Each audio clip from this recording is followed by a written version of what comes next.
Saka bakit yung mga DDS, yung sasabihin nyo, you should focus on winning than losing. Bakla! Since 2016, we've been winning. So even if we lose now, so that's just 3-1. We're still won. in the balance of things, even if you lose this one, you only won one. Out of how many? Election cycles. How many cycle? So parang, alam mo yung parang nanalo ka ng once, so feeling mo ikaw na yung, ikaw na yung champion, ikaw na yung grand champion. Ikaw na universal victory, Bex, hindi, nanalo ka lang ng once. So, that's one out of what? How many what? Hindi pa nga election yan. Or ata. Grand slam na nga eh. Hindi pa nga counter yan eh. Di ba? Bakla nanalo si Duterte noong 2016 na in all sense of the word, dapat matalo siya dahil hindi siya yung typical candidate na gusto ng maraming tao na, hi, hello everyone, I am going to... Dark horse siya noong 2016 eh. Ganun ka ayaw sa inyo ng mga tao. Okay? People would rather prefer that than you. Noong 2022, 2029, Lot de Leon, 8 diretso. 2019, 8 diretso sa Inodoro. So, pagdating ng 2022, Bex, people preferred the Budolero BBM than you. That's how low you are. 2025, again, victory. Di ba? Victory. Girl, you were wiped out by the OFW votes. You know the OFW votes is the real gauge.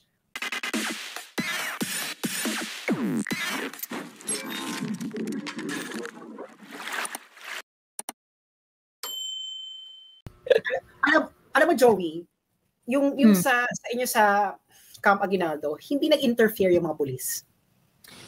We have to ask them. Actually, alam mo, i-explain ko sa Netherlands noon, naala ko, meron akong napuntahang protest. So, dalawa yung nagpo-protesta, yung right-wing, anti-immigration sila. Tapos nandun ako sa parang counter-protest. Tapos yung mga nasa anti-immigration pumunta dun sa sa counter-protest ng kabila. Alam mo ginawa ng pulis? Hinayaan sila? Hindi, gumawa sila ng line to divide to divide the crowd. Oo, dyan lang kayo. O sige, magmurahan kayo, whatever. Pero no one crosses this line. Parang ganon. So, nagganon yung mga pulis doon sa Camp Aguinaldo. Nagganon sila nung after nang magkaroon ng sapakan. Yung after nang magkaroon ng Actually, after ng sapakan, ang tagal pa eh. After ng sapakan, ang tagal pa eh. Ganon. Pagkatapos ako, sinabi ko na talaga na dapat may pulis na dito. I mean, kung ayaw nyo magkaroon ng gulo dito, ayaw magkaroon ng sapakan, dapat may pulis na dito. Sobrang daming pulis doon sa EDSA Shrine. Actually, diba? Miss Joey, nung una pa lang, Actually, Miss Joey, nung una pa lang, nag-request na kasi sila Sir Greco. Nung bago pa lang magkaroon, nung nakikita pa lang nila nagbi-build up, nangingina ng, kumbaga, pinuntahan may yung dalawang babae, pinuntahan nila si Sir Greco, nagsusumbong sila na yun nga, baka daw magkagulo. And then sila Sir Greco, umaksyon naman, may umalis naman sila doon sa pwesto namin. Siguro, nagtawag sila ng mga pulis to intervene doon. Ang problema lang, ang tagal ng response, hindi sila dumiretso agad doon. Alam mo niyo, sorry niyo alam mo niyo, yung isang rallyista from Davao, pumunta pa siya ng Davao, nakasama namin siya sa Duterte Run. Nagpunta siya doon sa police several times. Pagkatapos nung una, parang nire-reject na hindi namin parang, yung ayaw nilang pumunta, walang response. Ayaw nilang Tapos, ilang beses siyang pumunta hanggang sa nagalit na siya. Iintayin niyo pang magkaroon ng sakitan doon? Iintayin niyo pang magkaroon ng, Kaso yun nga nangyari. May nagkasakitan nga. Ayun. So, eventually, nagpunta na rin sila doon. Yun nga yung nagtaka nga ako noong una, sabi ko, dapat meron na agad, alam na nila may mga nagre-report na baka magkagulo to, nagkakainitan na. Dapat meron ng mga doon kasi ako naman pag may mga malalaking event ma-attend naman ako. Pag may mga ganyan, may mga bouncer talaga diyan na humaharang bago pa lang magkasuntukan, bago magkainitan. And tataka ako yung mga pulis, hindi sila agad nag-respond, hinayaan mo na lang may magkasuntukan muna bago sila sumingit doon sa gitna. Yun lang yung medyo nakakadismay kasi maayos sana yung program, magtuloy-tuloy sana yun kung hindi lang talaga na interview na bypass yung yung kaya nangyari nasira yung momentum nasira yung maganda na sana yung momentum natigil lang. Pero actually dinala pa sila ni retired General Carlos Kita. Parang kung di pa sila dinala, baka hindi pa sila pumunta. Yun yung na-observe ko lang. Siguro. I don't know. Siguro nakiusap pa talaga sila doon ng matindi. Ayun. Sabi ni Edsology, the turnouts of people in the rally showed the power of support for each camp. No, I don't think so. The power of support of the Duterte supporter shows during the election. Yun siya. Yung mga Duterte rallies, lumabas rin naman yung suporta ng mga DDS doon. Ganon. So it's just that, marami talagang turn off na yung September 21, rally nyo, kaya hindi rin nagsipaglabasan yung mga tao. Parang nakakaloka, the turnout ng protest is focus on winning and than losing people. Oo, correct. Parang, talo nga sila ng 2025, di ba? So, paano? Oo, talo nga kayo. Diyos ko po. Parang, bakit mo sa kalsada? Hindi naman talaga lumalabas sa kalsada ang mga tao. Oo.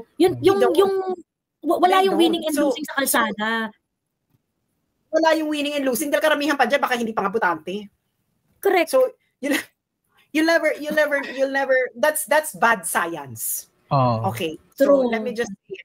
That is bad science. Kasi, your hypothesis is that the people in the streets na nag-appear this is actually the gauge of support. Support in terms of what? If you're winning your candidate, that's the wrong data to use.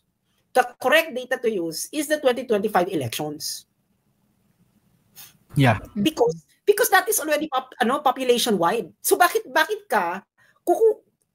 mo gagamitin yung turnout sa rally as your data when you have a better data to use, which actually reflects more the population?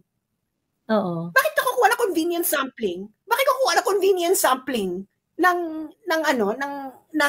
turnout ng rally when you have population level result? That is bad science, no? You will only use convenience sampling if you don't have better data, but you have better data.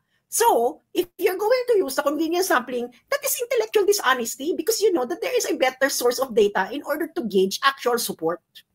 Period.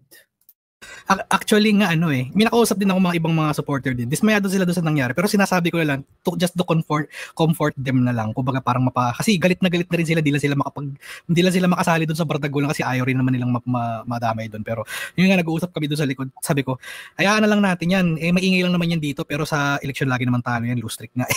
Sabi ko gano'n. Hindi. Saka bakit yung mga DDS, yung sasabihin nyo, you should focus on winning than losing. Bakla! Since 2016, we've been winning. So even if we lose now, so that's just 3-1. We're still won. in the balance of things, even if you lose this one, you only won one. Out of how many? Election cycles. How many cycles? So parang, alam mo yung parang nanalo ka ng once, so feeling mo ikaw na yung ikaw na yung ikaw na yung grand champion. Ikaw na universal victory. Bex, hindi nanalo ka lang ng once. So, that's one out of what? How many what? Hindi pa nga election yan. Or ata. Grand Slam na nga Hindi ba? Hindi pa nga counter yan Di ba? Bakla nanalo si Duterte noong 2016 na in all sense of the word, dapat matalo siya dahil hindi siya yung typical candidate na gusto ng maraming tao na, hi, hello everyone, I am going to... Dark horse siya noong 2016 Ganun ka ayaw sa inyo ng mga tao. Okay? People would rather prefer that than you. Noong 2029, Lot de Leon, 8 diretso. 2019, 8 diretso sa Inodoro. So, pagdating ng 2022, Bex, people preferred the Budolero BBM than you. That's how low you are. 2025, again, victory. Di ba? Victory. Girl, you were wiped out by the OFW votes. You know the OFW votes is the real gauge of whether you're winning or losing. Kasi talagang sila talaga yung they are divorced from what's going on in Philippine Philippine soil. So they have a more mas tinitingnan nila yung bansa from far away. Alam mo 'yon? So ngayon, if you're going to say na you're losing kasi nga konti lang yung umattend, bakla, that's not a good sample. The best sample, we already have a good data, and that is the election result. So, tingnan mo na lang sa 2028 if the turnout is gonna happen that way or hindi nga mangyayari sa bilang ng taong pumattend ng rally mo. Although it's good if you, it doesn't prove anything. Actually, mas na-turn off pa yung mga tao kasi itong mga to, una, pinackage nila yung kanilang mga rally na, anti-corruption ha, kailangan against tayo sa corruption. And then, biglang after a few days, sinabi nila, hindi po to anti-BBM. Baka wala talaga atin dyan. Kahit bumaba nga eh. They lost actually support. Nakita niyo ba yung rally nila nung February? Baka mas malaki yun. Eh ngayon, I think, naslashan sila ng tao, hindi nga nila hindi nila napantayan yung previous one. Ibig sabihin, sila ang losing. Kasi kayo mahilig gumamit ng mga crowd in order to prove your point. Eh bilang hindi nyo na-match yung mga crowd nyo before. So, who lost? Madagdag ko lang pala, lalo na yung sinabi ni Sas may sa crowd nga. Di ba since 2022 pa nga, di ba binabanggit nyo na yung mga crowd na yun, di ba may mga crowd estimate pa nga, di ba may mga drone shot pa nga, di ba? Sabi nyo, hindi nga yun yung totoong batayan kung sino ba yung mananalo ng eleksyon. Naalala ko yun yung isa sa mga binabanggit ni Sas yun nung 2022 Ayun ngayon, ginagawa na naman, same playbook na naman, which is, yun nga, hindi nga magtutuin yung ganung result, into different result kung ganun ang pagbabatayan nila all the time. True. Ayun. Anyway. Nia, meron ka pang gustong i-share? Okay na sa akin. Okay ka na.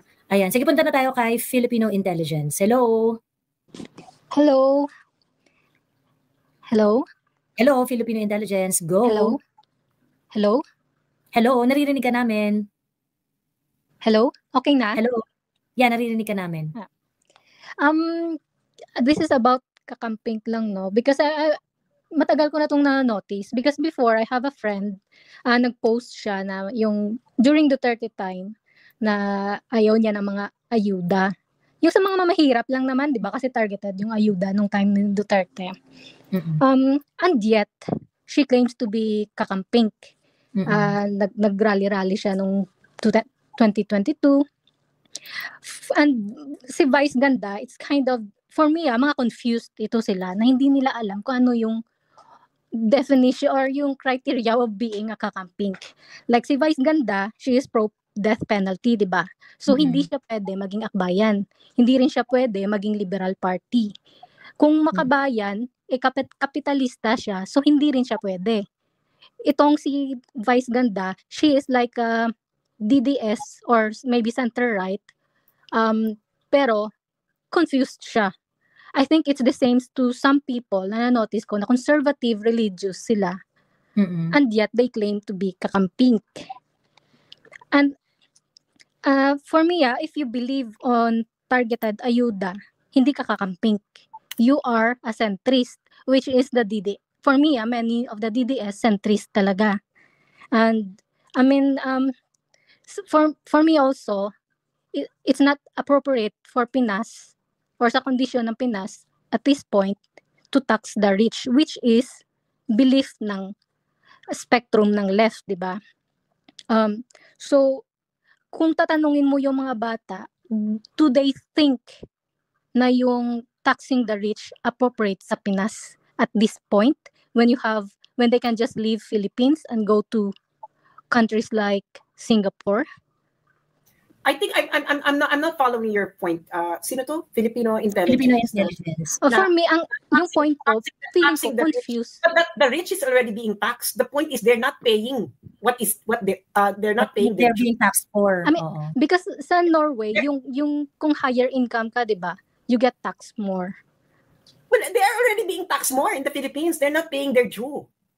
So a lot of them are using a lot of tax avoidance measures in order to do that. It's not actually available to ordinary citizens. So I think we have to clarify that. No, yung sabi mo, hindi tugma ang tax the rich Philippines. They're already being taxed. They're already being taxed higher than ordinary people. The problem. I mean, yung for example, yung husband ko, he's just working, but then he earns high, but he tax niya 60%.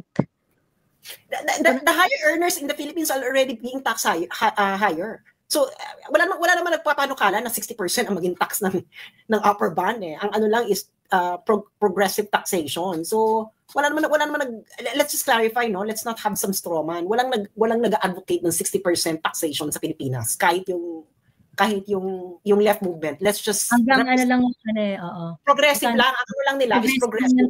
Oo. Ibig sabihin, yung mas mababa ang kita, dapat mas maliit yung taxes. Actually, that's already been resolved. That's why yung pinaka-lower income level, zero taxation sila. Zero rated yung tax nila. 0% yung tax. Oo, pero ngayon, binawi siya sa, what's this, sa sin tax. So, tumaas yung consumption tax. So, doon binawi ng gobyerno. So, let's not have some straw and let's represent the position of the other party well. I mean, I understand yung bracket sa mga maliliit na income earners na tinaasan nila yung bracket na yon para maging zero tax. And then, I think nung bayad ako ng tax, included lahat kasi may VAT ako, mga 46% tax. Even though mga umaabot ako sa high income earner talaga. So, for me, mababa pa rin siya.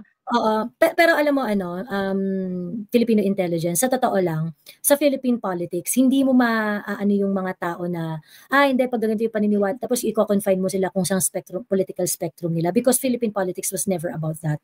We're not ideology-based politics. Ganon. But akbayan, even yung mga Duterte supporters, yung sabihin mo, di ba, na centrist ang mga Duterte supporters. Actually, marami dyan center-left. Si PRRD, center-left yung identification niya sa politics niya eh. Oh, he's a social democrat, di ba?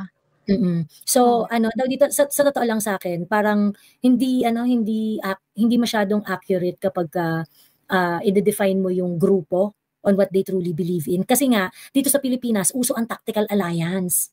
So ngayon, pagka nag-tactical alliance ka, wala nang spectrum dyan.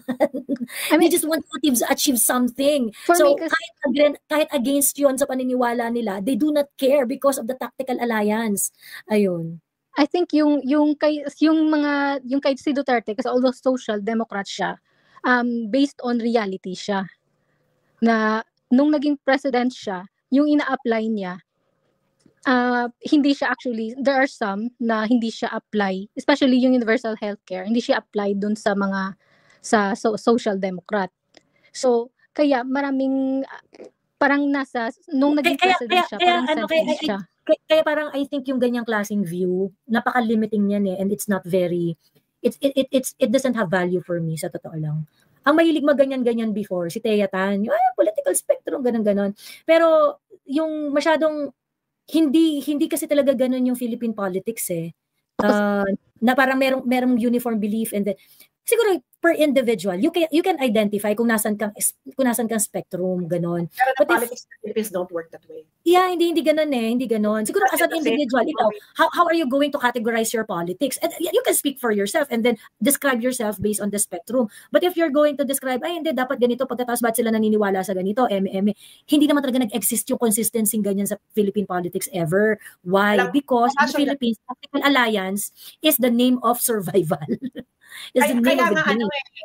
Kaya nga ang mga bata sa Pilipinas, hindi siya coherent eh. Oo. Hindi siya katulad na,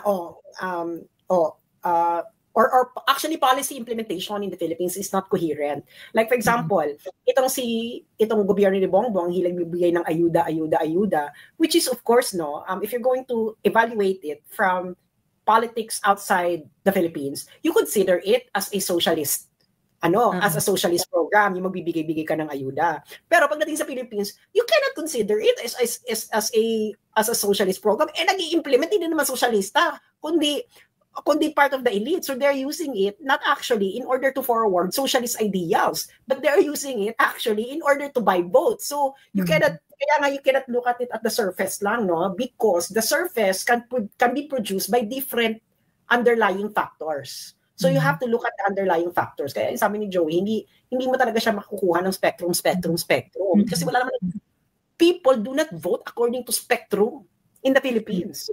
I understand. They actually vote according to a bundle of, they're not like, for example, in Norway or in other countries that you actually can vote for the party whose ideas actually represent yours. In the Philippines, there's no politician that can actually embody your ideas. So yung mga Pilipino, they actually do not vote according to optimal condition, but actually to a satisfactory candidate na Okay, si Duterte ganito, na-check niya ang 5 out of 10 of my ideals. Kay Lenny, 3 out of 10 lang sa akin. Kay ganito, okay, so kay Duterte ako kasi kay Duterte 5 out of 10 eh. Mas marami So, kami ano ba yun? pinagkakaintindihan. Oo. Mas marami kami Oo, pinagkakaintindihan. So dito ako. Yan. Oo. So hindi siya ano. Kaya nga alam mo minsan hindi may mga bumoto din kay Duterte in 2016 tapos as time goes by, bumalik sila, lumipat na sila sa kakamping because as time goes by, nakita nila ay parang ito sa kabila, no? Parang mas lumamang na sila kaysa sa kagustuhan ko kay Duterte. Pero if you're gonna look at it, meron pa rin mga interception na mga okay, may mga gusto akong patakaran ni Duterte. Pero nga, yung mga leaders nila, ayaw nilang i-bring out that. Kasi nga, the goal of Philippine politics talaga is to actually create a we versus them situation. That the Philippine politics is never like Norway or other countries. We are more like US politics on steroids. I mean, for me, Asians, they don't dwell on spectrum. Actually, sabi ng isang expert, most Asians prefer a strongman leadership or basta depende talaga sa reality. So ang point ko, itong Makabayan, they get funds from their fellows from the West. I think Well, so they would always, yun nga, yung sinasabi nga ni Sas kanina, yung self-identification nila ng politics nila within the political spectrum is really more of a marketing label. It's really more of a marketing label. So it doesn't have any value in the real politics. So it's really just for them to sell themselves na ganito, this is what we stand for. So this is who we are. If you want to identify us within the spectrum, this is who we are. But in reality, hindi naman talaga. Ayun. Joey, sagutin ko lang to si Archie Lian in Canada. You know, I'm from center left to center right, depende sa reality. But my politics is based. I am pro Duterte kasi I agree with his politics, especially sa application sa Pinas. Kasi I love strong man leadership kasi madami talagang yung culture ng corruption sa Pinas. You need a strong man leadership for me. And yung Philippine roots naman kasi strongman leadership naman talaga, di ba? Kaya nga yun yung sabi din. Kaya nga tayo may datu-datu, di ba? Ito yung mga nare-respeto ng bonggang-bongga sa paano ba nagkakaroon ng, di ba? Somehow these are titles that are na they protect their people. Alam mo yun, yung kumbaga parang actually may yun. Yung natural natin yun yung natural propensity natin na if merong isang tao na feeling natin na kaya tayong proteksyonan, kaya tayong ipagtanggol, kaya tayong ipaglaban, we gravitate to that person. Sagutin ko lang ulit si Zaidi. Actually, in Norway, I believe in social democrat kasi ang dami nilang pera. Sa Pinas, our landmass is so small. We have a small landmass actually. We have a big water area na hindi naman tayo marunong how to actually use it for now.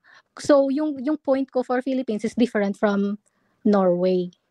Pero yung ang point ko rin dito, 'di ba, ang Akbayan, they are nasa roots yan nila parang consistent naman sila, anti-death penalty sila. 'Di ba? So bakit? And then yung kakamping sa Akbayan, Liberal Party, and sometimes Makabayan, 'di ba? So saan diyan papasok si Vice Ganda? Wala siyang papasukan. Yun nga, kaya nga parang let us not look at them based on their spectrum kasi hindi talaga sila para sa ganon. So wala talaga silang consistency because they're not really here for politics. This is kabuhayan for them. This is survival for them. For example, Vice Ganda, bakit ba si Vice Ganda sa mga pink, nakikikembot dyan? I'm very sure Vice Ganda's politics comes second. The first is really because it's beneficial to her. So ang point ko rin dito sa mga nagko-comment is obvious na bullshit lang talaga itong mga sina Vice Ganda and other personalities kasi buboto kayo ng taong hindi magpapasa ng mga gusto nyo, yung hindi magpapasa ng gusto nyo. So, yun yung point ko na itong mga ibang kakamping, bumoboto ng kakamping politicians na hindi naman talaga magpapasa ng mga batas or mga gusto nila. Kaya na-bringing up ko yun din yung mga, especially yung mga principles din ng, alam ko talaga akbayan, anti-death penalty tsaka Liberal Party. Yeah, and kaya nga, di ba, sa botohan, minsan nagiging kakampi rin yung ibang magkakaaway sa politics, kaya nagiging magkakampi because they agree on certain measures. So, kaya nga parang, yung political matagal ng pase yan. Hindi yan, matagal ng pase. Ang wish ko lang, si Rowena Guanzon, gumawa siya ng sarili niyang camp. Kasi, iba si Rowena Guanzon sa mga itong tatlo. Siguro mas beneficial yun sa mga gusto talaga. Yung goal na sana mag-resign si BBM. Parang ganun. Kasi feeling ko, marami siyang makakatak. Well, yeah, her agenda is to win the election. So, I think she's doing fine right now. Definitely, mukhang kuha naman niya yung mga Duterte supporters dahil marami siyang sinasabing favorable sa mga Duterte supporters. So, at baka may makuha din siya right now. At least siya, hindi niya kailangan makipag-tactical alliance kung kani-kanino just to get what she wants. Ayun. Kasi may mga kakamping din na gusto din mag-Marcos resign. Kaya gusto ko sana na may camp din silang ganun.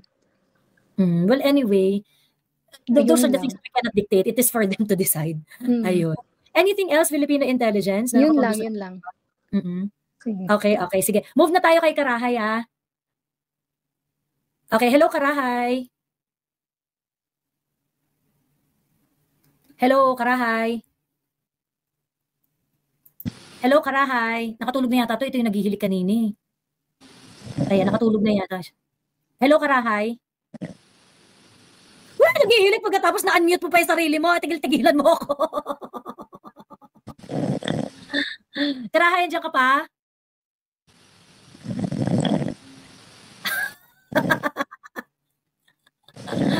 Ano to? Ang tawag dito? Dapat sasali to.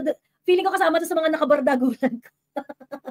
Di ba kanina humihilik siya? Minute ko siya. Tapos ngayon turn niya na. Tapos na-unmute niya yung sarili niya. Humihilik pero na-unmute mo yung sarili mo. Ewan ko sa'yo. Pinagloloko mo kami. Diyos ko. Tatanga talaga nito mga troll na to. Diyos ko. Ayan. Anyway, hello, Bok. Hi, good morning. Good morning po sa inyo lahat. Miss Joy, nag-message ako sa iyo Ako si Will. Sabi ko magdo-donate sana ako ng water para dun sa mga participants. Si Attorney Benj? Hindi. Hindi ko yung number ni Attorney Benj? Hindi. Di bale next time pag may opportunity ulit. First time ko dito sa stream at papasalamat ako nagkaroon ako ng chance na mag-join ng discussion. Tagal na ako nakikinig sa sa stream nyo. Anyway, just to give a background of myself. Hardcore dilawan ako dati before si PRRD. Nag-start yung pag-jump ko sa camp ni PRRD sa different politics kasi commuter ako dati sa Manila and then experience ko yung nasirang MRT tapos nabagsakan ako nung alam mo yung sa may bukasan ng door sa MRT, 'di ba may ilaw yon? Nabagsakan ako nun sa ulo one time. Tapos minsan na-experience ko yung sobrang init, walang aircon, yung mga ganong situation. Kaya yun yung isa sa mga naging reason kung bakit naging frustrated ako. Feeling ko parang walang gobyerno, ganon. Kaya parang nung tumakbo si Miriam, sabi ko, parang maganda mag-Miriam ngayon kasi parang mare-resolve niya yung mga problema, etc. Kasi di ba parang reklamo nung time ni Noynoy, hindi siya empathic sa tao, parang walang pakiramdam, ganyan. Daw puro lagi sinasabi, ako ang boss nyo, pero parang hindi nararamdaman, etc. And then here comes Miriam, parang yun yung naging hope ng iba nang hindi pa nagde-declare si Digong na tumakbo.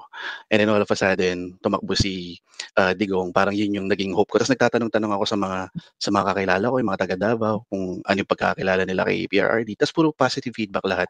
Pero yung nakikita natin sa media, di ba, puro paninira. Yung minura niya yung Pope, yung nagmumura siya, etc. Puro negative side. Pero nag-stick ako doon sa kung ano yung first hand na information na naririnig ko sa mga taga Davao especially. Yun yung pinanghawakan ko na hindi magaling daw to, mabait, para maprinsipyo, hindi corrupt, etc. Kaya ako binoto si PRRD. And then there was a time na nanirahan ako sa abroad. diyan sa may Thailand. And then totoo yung sinasabi ni Sas na yung mga OFW, solid yan kay PRRD. Kasi nung nakita ko si PRRD na isa sa pinuntahan niyang meet and greet noon sa Thailand, talagang dumadagong-dong yung ano noon, yung convention sa ingay ng mga tao. Saka landslide yung 2019 na election noon and 2022 doon sa Thailand. Kaya doon pala makikita mo talaga na landslide talaga siya sa mga OFWs. So itong sa itong sa nangyari na rally, kasi hindi naman ako nakapunta sa rally, and then more on observer lang ako, nakikita ko sa mga balita na puro negative yung mga nire-report about sa mga rallyista sa galing sa Liwasang Bonifacio, yung mga rallyista na nasa Camp Aguinaldo. Isa doon yung sa report ni Gary De Leon ng TV5, parang sinabi niya yung mga nanggulo daw galing sa mga participants from Liwasang Bonifacio. Kaya parang nagkaroon ng confrontation doon sa reporter saka doon sa mga participants galing sa Liwasang Bonifacio. Inaawat lang ng pulis eh. Tapos dinay lang nung reporter, hindi, parang hindi naman yung totoo, ganyan, parang fake news daw, hindi daw niya sinabi yun. Pero may clip na talagang yung sinabi niya. Tapos meron din lumabas sa Rappler na negative about doon sa mga participants doon sa Liwasan saka sa Camp Aguinaldo. So meaning to say, talagang yun yung gusto nilang ipakita na ang mga DDS nga is yung mga mapanggulo, nag-i-start yung mga instigator, ganyan. Pero which is hindi totoo yun, kasi makikita naman natin sa nangyari, di ba, mga minor de edad nga yung pinaplant nila ron na mag-start ng gulo eh. Tapos party list pala yun, mga galing sa grupo nila. Tapos pinuntahan pa ni Sara Elago, meron ako nakitang news clip, dinalaw niya sa kulungan yung mga nanggulo. So talagang obviously, talagang pinapaint nila talaga yung mga DDS supporters as mapanggulo, which is hindi naman. So yun yung sa point ko naman doon sa rally. Another point doon sa event is parang medyo na-disappoint lang ako at some point, kasi parang nag-e-expect ako as an observer mula sa bahay, is akala ko yung dami ng tao na makikita natin o yung mga pupunta doon sa rally is kasing dami nung Bring Home PRRD rally na nakita natin na nasa iba't ibang probinsya. Parang ganun kadaming tao yung ako personally yung ine-expect ko sana na magpupunta sa streets, ganyan, na sama-sama mananawagan, which is hindi natin nakita. Pero kasi alam mo, tingin ko, ako meron akong personal knowledge na marami talagang nag-withhold. Kasi nga, unang-una, yung danger ng violence. Ganon. Yung danger ng violence. So marami talagang hindi nagtuloy kasi nga baka nga sa magiging magulo, magiging violent siya. So, ayun. Yun yung isa sa mga naka-contribute dun sa decision kung bakit nagkaganon. Pagkatapos, actually, maganda naman yung attendance dun sa Liwasang Bonifacio. Yun, mga Duterte supporters talaga yun eh. Maganda yung attendance dun. Pero even that kasi, I really feel that inano na talaga yung mga Duterte supporters, yung pinagpaplanuhan. Kasi tingnan mo yung comms nila sa rally ng mga Duterte supporters, kasi sabi nila, mga Duterte supporters ang manggugulo, ganyan-ganyan. Mga Duterte supporters ang manggugulo, ganyan-ganyan. Ang dami na nating rally na inorganize. Totoo. Last year, yung rally sa Ortigas, kahit nag-away-away yung mga Duterte supporters doon, it was actually very peaceful. Diba? It was actually very peaceful. Ngayon, nung kinidnap si PRRD, sunod-sunod na rally ang mga nangyari all over the Philippines. Mga Duterte supporters yun. May nabalitaan ba sila na nagkaroon ng violence? Diba? Wala eh. Ganun. Pagkatapos, nag-rally ngayon, handun yung mga Duterte supporters sa Liwasan, biglang Duterte supporters ang manggugulo. By the way, if you remember, yung rally last year na Bonifacio Day rally sa Menjola, tapos kasabay nung rally dito sa EDSA, pagkatapos sila Attorney Pete, meron silang rally sa Liwasang Bonifacio. Saan yung magulo doon? Yung Menjola, yung attended by the Makabayan Block. Tama. Yung Makabayan Block, diba? Yung nagsuntukan sila ng pulis. Diba? So, diba, parang pagkatapos ngayon, anyway, pagkatapos ang drama nila is ibibintang nila sa mga Duterte supporters. I don't think even the policemen maniniwala sa inyo na Duterte supporters ang nagsimula ng gulo. Dahil hindi kami naging sakit ng ulo sa mga pulis. Tama. Diba? Ayun. Saka maraming mga lumalabas na clip na meron ako isang nakita yung sa Liwasan yun ay sa Camp Aguinaldo, yung nakipagsagutan siya rin sa isang camping ba yun, yung naka-white siya na babae. Pero very calm yung lalaki na nakipagsagutan sa kanya eh. Sabi niya gano'n, bakit ayaw niya ng Marcos resign, ganyan. Dapat saka bakit kayo nagpasalita ng politician sa stage? Dapat hindi nyo ginagawa yun kasi rally to ng mga ordinaryong Pilipino, parang ganyan yung sinabi niya.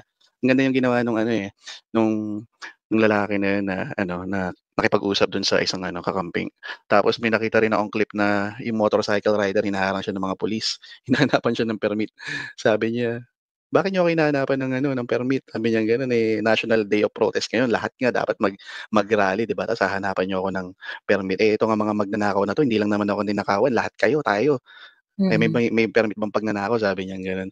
Ang ganda yung maganda yung pinakita nila na biruin mo, 'di ba, ordinaryong mamamayan lang sila pero nakakapagsalita sila ng gano'n with the principle talaga na alam nila yung pinaglalaban nila, which is, pag sinasabi ng mga taga-camping, hindi, mga bobo yung mga DDS na yan. Pwede kayo na mga matalino, pero 'di ba, alam naman natin na hindi naman totoo yun eh. Saka it's not the crowd yung sa nangyari ng 21 nga. Hindi naman yun talaga yung basihan na sila sinong mananalo, ganyan. Talaga yung voting turnout. Oo. Sino ba yung isa sa mga major proponent niyan? Tindig Pilipinas. Sino ba ang Tindig Pilipinas? Sila rin. 'Di ba? Ang Tindig Pilipinas ay funded ng CIA. 'Di ba? Net funded sila. So ngayon, ang Tindig Pilipinas, ang goal nitong Tindig Pilipinas is really to unify yung iba't ibang yung mga churches, kaya nga 'di ba yung mga churches, wala naman sila masyadong kuda kay BBM, 'di ba? Para mukha silang marami. Actually, kaya nga sinasabi ko, sa totoo lang, itong 21 na to, whatever coalition that they have, this is really gonna go against them. Kasi you're going to lose yung mga legit na mga tao na naniniwala sa inyo.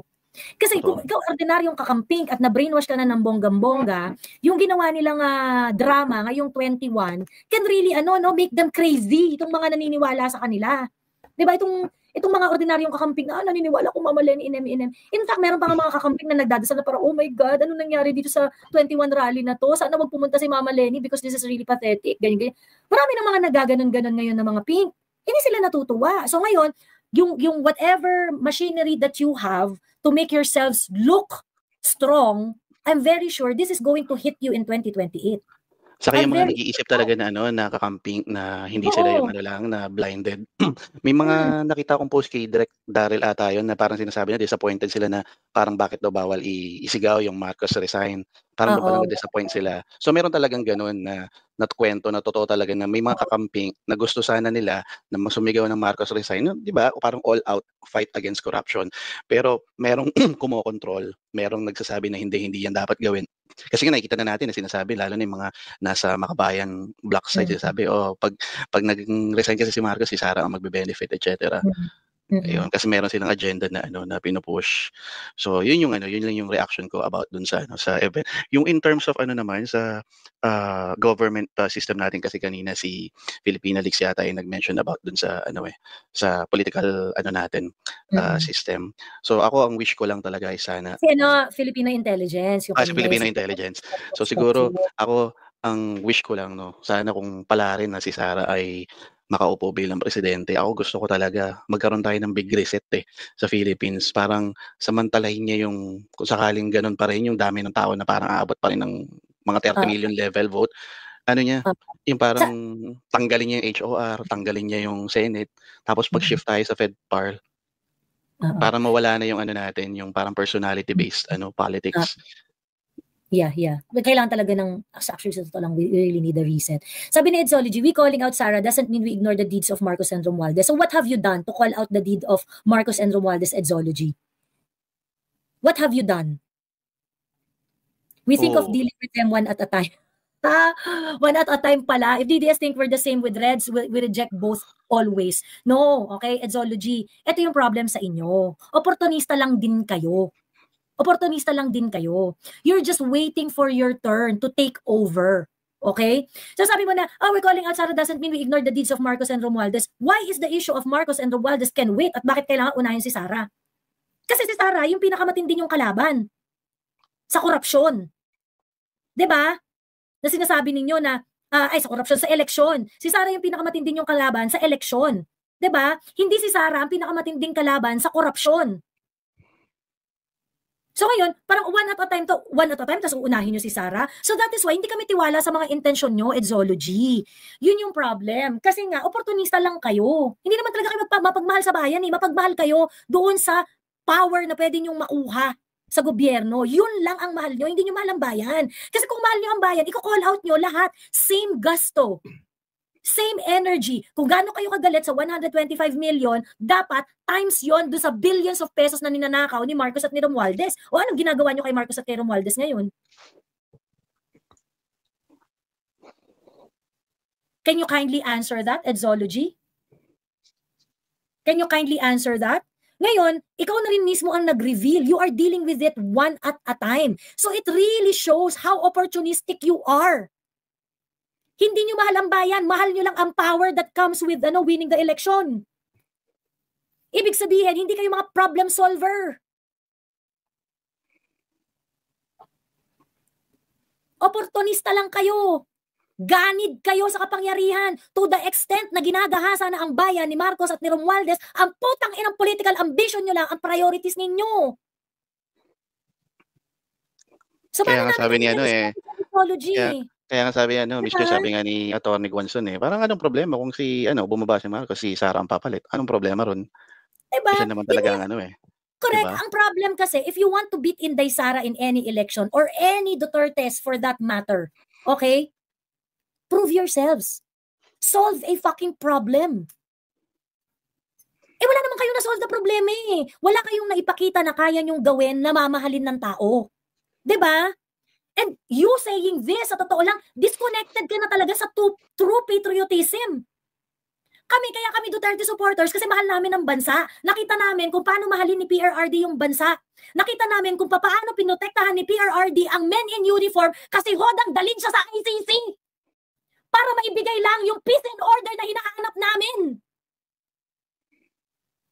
That is how we see our leader. Kayo, unahin natin si Sara kahit 125 million lang. Kasi one at a time, putang ina nyong lahat.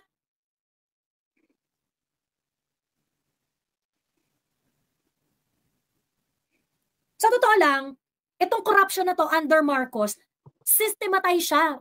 Methodical yung kanilang pangungurap. The system did not change. The system that we have now is the system that PRRD has. Okay? Bakit si PRRD napigilan niya yan? Yan systematikong corruption sa flood control project.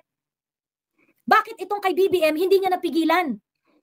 Because he did not do his job.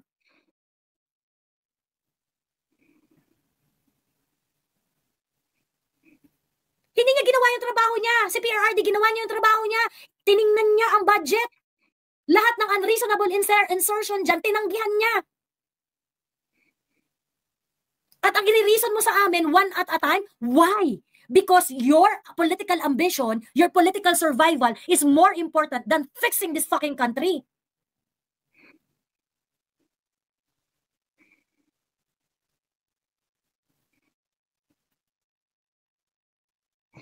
Tapos kami ang tuturuan ninyo tungkol sa politika, mga putang ina ninyo, para saan? Para i-serve ang inyong mga ambisyon? Para ma-fuel ang inyong pagkaganid sa kapangyarihan? You cannot even sacrifice yourselves for the country. Lagi kayong may tabig.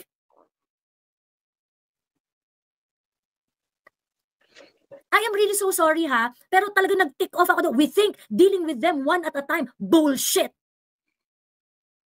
That's bullshit. Yung pag-iintay ninyo, yung gusto ninyong unahin si Sara, at pag-iintay ninyo na tirahin si Marcos at si Martin Romualdez, people are already dying. People are losing their properties. People are dying in hospitals because they're not getting the proper medical treatment that they deserve. Why? Kasi inuuna ninyo si Sara.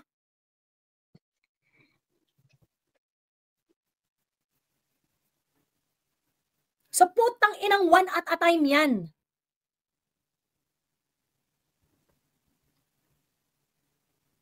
If DDS think we're the same with Reds, we'll reject both always. You don't.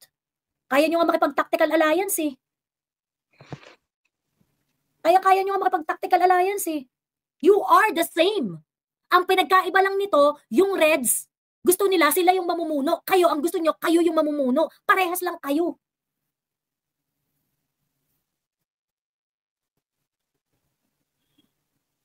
So tigil-tigilan nyo kami sa mga kaplastikan nyo, sa totoo lang. Kayo ang pinaka-plastic na politika sa balat ng lupa. Ayan. Ayan lang. Anyway, Duterte, Bok, meron ka pa gusto idagdag? Konti na lang Miss Joy. Ayun siguro tama I agree with all what you said. Kaya naman yung Marcos Aquino na na away, wala na talaga yun Parang lang yun peke lang yan masyado tayong nagpasway ng mga nakaraan yan sa awayan nila. Pero totoo niyan, ano lang sila, parehas lang sila. Wala silang pinagkaiba. Kaya, yun, sana, I'm just hoping na, na dumating tayo sa punto na si Sara ay pag siya naupo, ayusin niya yung entire system. Kasi nakita ko yung post ni ni Sir Belgiga na it's more important to fix the system talaga eh. Hindi yung kahit si Sara maupo tapos 6 years lang siya tapos babalik tayo sa sa square one, hahabulin si Sara ng kaso, etc. etc. Ganun ulit ang mangyayari.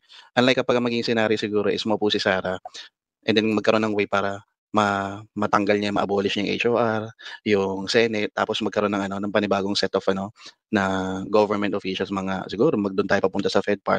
Mas maganda yun kasi ako parang hopeful ako na ang makita ko sa mga members ng Congress natin o Parliament in the future, makagaya ni Atty. Trixie, nakagaya ni Crisette, ninyo, 'di ba? Ni Sir Orion, yung mga talagang mga alam mong may mga may pagmamahal sa bahay, hindi lang kasi puro politika ginatupag. Ay meron din naman mga ganun sa mga kakampings, no. Pero maganda makita tayo talaga ng ng politika na na hindi lang kasi hindi lang dahil sa personality, talagang issues, policies yung pinag-uusapan natin kagaya sa mga ibang countries, 'di ba, sa Singapore, more on issue based, hindi dahil sa kung ano yung politics, doon nababase yung action ng mga politicians natin. So, yun, thank you sa opportunity na maka-join sa StreamYard, Miss Joy, Miss As. Okay, salamat Bok. Ayan. Hello Frutita. Hi, good morning. So, ayun. So, Joey, andun ako kahapon. Pero mapaus na ako, kasi sinipon na ako dahil hinulan tayo. Ako yung kumalabit sa inyong pagbaba nyo, yung dumating, nagkakagulo. Ako yung kumalabit sa'yo. Nung pagbaba nyo nila ko dun sa hindi tayo nagkaintin kasi ang gulo-gulo na. Grabe yun. Kasi nandun kami sa gitna. Nandun kami sa gitna nung bago kayo dumating nila Coco. Nandun kami sa gitna. Tapos, yung kinukwento nga ni Daniel kanina na, yun nga, na nagsasalita yung general. Tapos, nagulat na lang kami, naka-encase na kami. Tapos, nagpupush na forward yung mga tao, ng mga bata. So, ayun. Tapos, kaya ako bumaba nun kasi talagang they are going to take over the stage. Kasi as dumating kayo, sabi ko, ay, andyan na si Coco, tsaka sila Joey. Tapos, nakikipagsigawan na. Tapos, may katabi ako na 3 bruce ko na guys na gusto nang paghahampasin ng payong yung mga bata sa likod namin. Pero sabi namin, hindi, mo lang sila, wag muna nating hinayaan lang mga bata pa eh. Alam mo yung ganon. Tapos, ayun, hanggang sa, na sila, nung nag-push forward na sila, na parang feeling ko na nauubos na yung space namin. Saka kami na nakipagsagutan doon sa likod. Meron mga akong 2 bata na sabi ko, halika, punta ka sa stage. Akit ka, i-ano mo yung sarili mo doon. Sabi mo yung mga sasabihin mo doon. Hindi yung nandito ka. Tapos sabi niya, hindi po. Tapos pumasok sila. Natatakot sila pag kino-confront. Tama yung sinasabi mo. Pag kino-confront, ma-attract sila. They push back. When we push them back, actually, ang tawag dito, marami rin namang at nagpapasalamat ako dun sa mga taong ninenervyos sa akin. Ganon. Kasi talagang, pag kunwari yung lumalapit na talaga ako ng bonggang-bongga at nakikipagduruan na talaga ako ng bonggang-bongga, hinahablot ako. Doon kayo, naghiwalay kasi kayo eh. Ang kasama ko si Coco, doon kami sa kabilang side, facing the EDSA, tapos ikaw doon sa kabila. Ako doon sa kabila. Kapag ako sobrang dikit na talaga ako sa kanila, may humahablot sa akin. Nag-aalala lang rin sa akin at nagpapasalamat naman ako sa mga nag-aalala sa akin, ganon. So, ayun. So, but anyway, kapag nilapitan mo sila, sinabi mong pushback, magpo-pushback sila. Duwag. Totoo. So, ayun nga. Tapos, umexit ako, umalis ako dun sa kasi sinamahan ko minute ko yung friend ko na naipit sa gitna.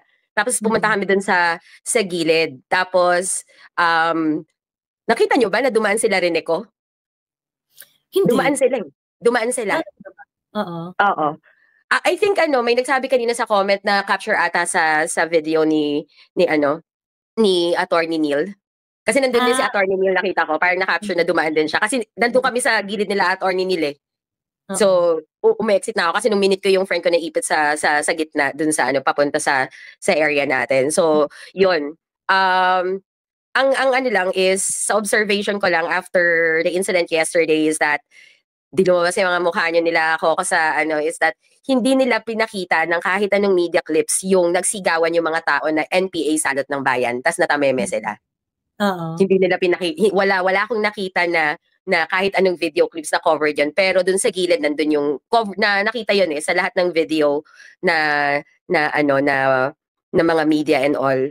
Tapos yun, so makikita mo talaga that they are controlling the narrative para ipakita na it was us who instigated, who started it. Diba? Who started it. Pero the truth of the matter is, nung ano na, nag-umpisa na yung may dun sila na bad trip yung nag-call na ng BBM resign. Dun na sila nag-start naging aggressive talaga. And I think nag-push din sila na dumami yung tao dun sa area natin nung dumating yung sound system. Kasi when I arrived, wala pa yung sound system, diba? Apparently, maganda yung sound system, malakas kasi umaabot sa, when we went, umabot hanggang sa may kanto ng galeriya yung sounder. Pero so I think yun. I think isa din yun sa mga trigger na ayaw nila yung call for BBM resign. Kasi di ba nag-open mic session, yung nag-start na dumami yung tao nung nagsalita yung fisherman coming from Bulacan. Yun. Tapos hanggang sa nakita namin nagbi-build up na sa likod namin, tapos yun, aggressive na sila. Yung may matandang nag-aano sa kanila May matandang Yeah. Oo, meron doon dalawang adult. Actually, tatlo yung adult na nakita ko doon. Yung isa gray yung hair niya. Yung gray yung hair. Yung isa naka-white na t-shirt. Dito sa side namin nila Coco. Kalbo? Yung kalbo? Oo. Naka-stand off ko yun yung kalbo Ba't ako alis? Tapos ganyan, ba't ako alis? Ganyan. Sabi ko, ba't kayo pupunta dito? Naghanap kayo ng gulo. That's very clear. Tapos nandun siya, nandun ako. Tapos mamaya, tumatawa-tawa na siya. Ba't kayo natatawa? Isn't it? Na yun ang katotohanan na nandito kayo para manggulo? Anong point ninyo? Kami ba ang kalaban ninyo? Gobyerno ba kami? Kami ba yung nangurakot? Diba? Masama lang talaga ugali yung mga putang ina nyo, diba? Gusto niyo pala ng gulo, dapat nagtawag na lang kayo ng square. Diba? Tawag na lang kayo ng square. Kung gusto pa sapahan, dapat nagsasabi na kayo ng maaga. Diyos ko. Ayun. So mga ano talaga, mga asshole. I'm not sure kung tama yung ano ko. May nagsabi pa nga na, sige, i-clear yung gitna. Dito tayo sa gitna magsuntukan, isa-isahan lang. May sumisigaw pa nga na ganon. Ayaw naman nila. Sige na, i-clear namin yung gitna. Sige. So ano lang talaga, nang-instigate lang talaga sila. And I think, it's a good thing na hindi na lang din natuloy yung mag-merge yung group. I think it will be more chaotic kung mas dumami tayo. Oo. True. Ayun lang. Yun lang may share ko sa experience ko yesterday. Pero I'm so proud dahil kahit konti tayo, we stand our ground. Yes, we did not allow the stage to be taken over. Kasi tinake over nila yung stage na yan. Sasabihin nila, gagawin nilang bragging rights kasi yun Yes, gagawin nilang bragging rights yan. So ngayon, ilang pirasong DDS, di nyo naakyat yung stage. Diba? Ilang pirasong DDS lang nandun. Ilan lang tayo. Overpower tayo in numbers. Correct. Diba? Di nyo naakyat yung stage. Why? Kasi doon kayo. Ayun. At saka half-baked kasi yung they don't even know what they're trying to yung pinaglalaban nila. They don't have any clue. Well, expected naman kasi mukhang hindi pa marunong magsaing yung mga yon. Sabi ko, inang tatapang ninyo, Diyos ko. Kakapal lang mukha. Sabi ko dun sa syempre after nun, may nag-usap-usap kami mga Duterte supporters doon. Sabi ko, ina nito mga batang to, ang kakapal lang mukha. Ang kakapal lang mukha na mas marunong sila sa atin. Sabi ko ang kabataan ay hindi pag-asa ng bayan, okay? Mali yun mali talaga si Rizal. Dati ko pa sinasabi to, college pa lang ako sinasabi ko na to Ang kabataan ay hindi pag-asa ng bayan. Ang pag-asa ng bayan, yung mga kabataang responsable. Yun ang pag-asa ng bayan. Paano magiging pag-asa ng bayan itong mga tangang to? Sige nga. Paano magiging pag-asa ng bayan? Turuan mo ang kabataang maging responsable. Doon sila magiging pag-asa ng bayan. Yung pagiging kabataan per se, how can you be the hope of the future? Diba? You cannot be the hope of the future kapag hindi nyo tinuruan maging responsable yung mga kabataan na yan. Ngayon pa nga lang, so paano magiging pag-asa ng bayan itong mga kabataan na to? Sila yung pinakamaraming nakaka-contract ng AIDS. Tsaka pa lang, hindi na responsable. Tsaka na nga lang, hindi na responsable diba? O paano? Paano tayo niyan? Ito pa magpapatakbo ng bayan natin? Itong mga kabataan na to? Naku, tigil-tigilan nyo ako. Diyos ko, itsura ng mga kabataan na nandun, talagang pakala mo talaga. Yan ang magtuturo yan ang hahandle ng bayan natin? Of course not. Ang maghahandle ng bayan natin ay yung mga kabataang responsable. Nandun ang pag-asa. So we teach our children para maging responsable, para maging pag-asa sila ng bayan. You do not earn that title na ikaw ang pag-asa ng bayan if you're not doing your job. And your job as part of the youth is to be responsible. Diba? Kaya nga, di ba yan nga yung minungod-ngod ng mga magulang natin sa atin na maging responsable ka, huwag kang magganito, huwag kang magganyan, ganyan-ganyan. Kasi doon ka pala magiging pag-asa ng bayan kapag responsable ka. Ayun lang. So anyway, ayun. Sorry naman. Ikaw, Frutita, meron ka pang gustong i-share? Ayun lang.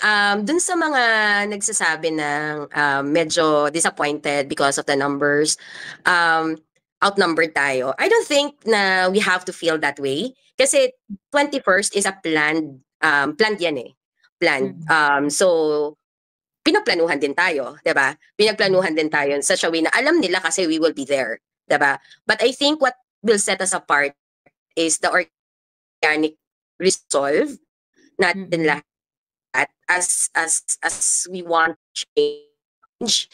Yun yung magsiset na apart kasi long play gusto nating transformation na mangyayari, deep-seated systemic corruption to. It was already in place even that hindi pa nagsisex ang magulang natin. Ganito na yung sistema. At nabuo tayo, hindi pa. Kahit na it's just a deep-seated. So, systemic change ang kailangan natin to address the systemic corruption that we have in place. Flood control pa lang to. Wala pa yung BIR. Wala pa yung ibang agencies dyan. And, kumbaga, libag pa lang ng iceberg ang nakikita natin sa ngayon. Pero pag nakita natin yung entirety ng picture, mas matindi pa. So, yun. So, we have to have all that energy to make sure na dismantle natin yung systemic corruption because it's not gonna be an easy battle. Yun lang naman. Ayun. Thank you, Frutita. Ayan.